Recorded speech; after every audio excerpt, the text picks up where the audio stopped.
I'm asking the bigger question of who am I? Who am I really? My answer is I am God's child.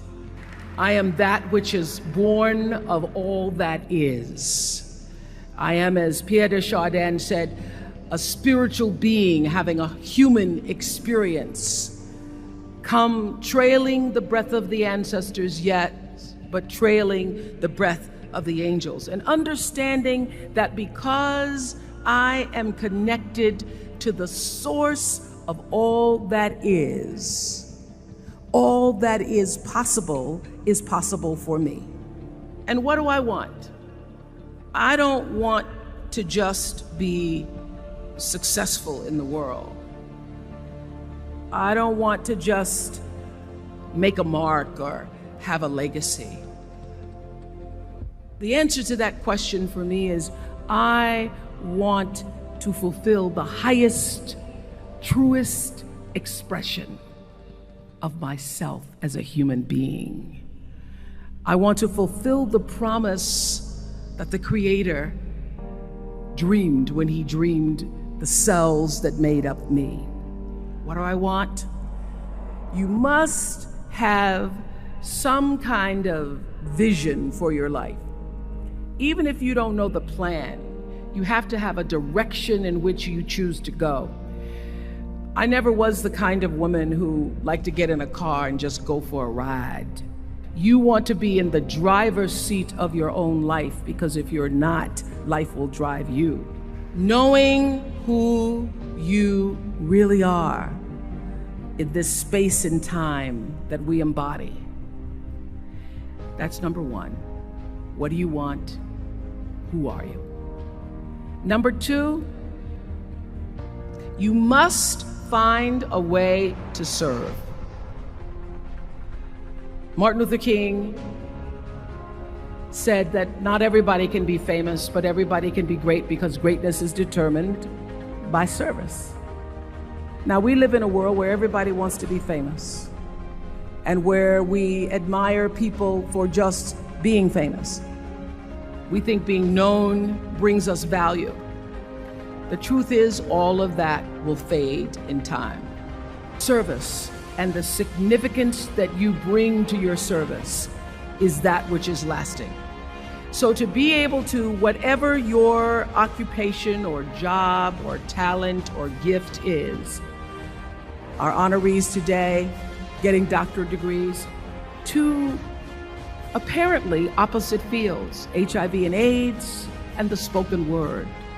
But what they have in common is service, using the spoken word in service to community in the world, using your knowledge and information about HIV and AIDS and medicine in service to the world. And if you look at all the most successful people in the world, whether they know it or not, they have that paradigm of service.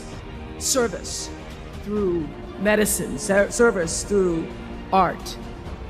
Using whatever it is you produce, your product, as a way of giving back to the world. When you shift the paradigm of whatever it is you choose to do to service, and you bring significance to that, success will, I promise you, follow you. Be excellent. Let excellence be your brand. Everybody talks about building a brand. I never even knew what that was. When people say, you're a brand, I would say, no, I'm just Oprah.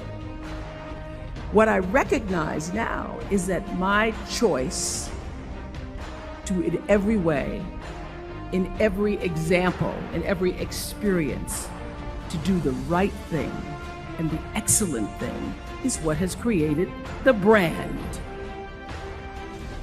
Years ago, I did an ad for Revlon for an ad they were doing called Unforgettable Women.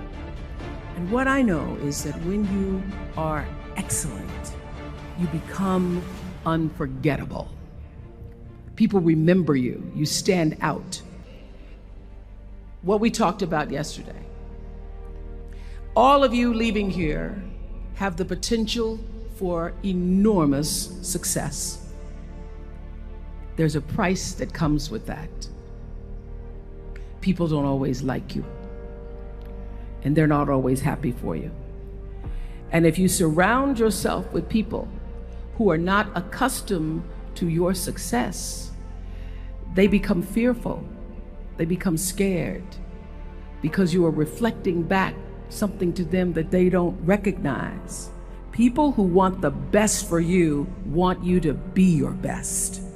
So my greatest advice to you is to surround yourself with people who are going to fill your cup until your cup runneth over. I'm so full, my cup runneth over.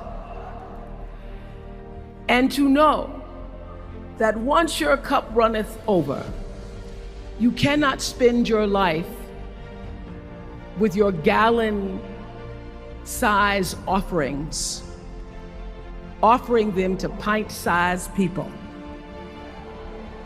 You have got to surround yourself with gallon-sized people who can hang in the same company with you, so that you're not offering your gallons to those little pints out there who can't hold it anyway. The biggest choices begin and end with you, your internal big questions. Who do I want to be in the world? My relationship to source energy, to all that is God. Your experience of that which is all life, which is divine and universal. Being connected and aligned with that. When you are tuned in and charged into that, whenever you feel empty, you go inside yourself and you connect to the source, and you know that all things are possible.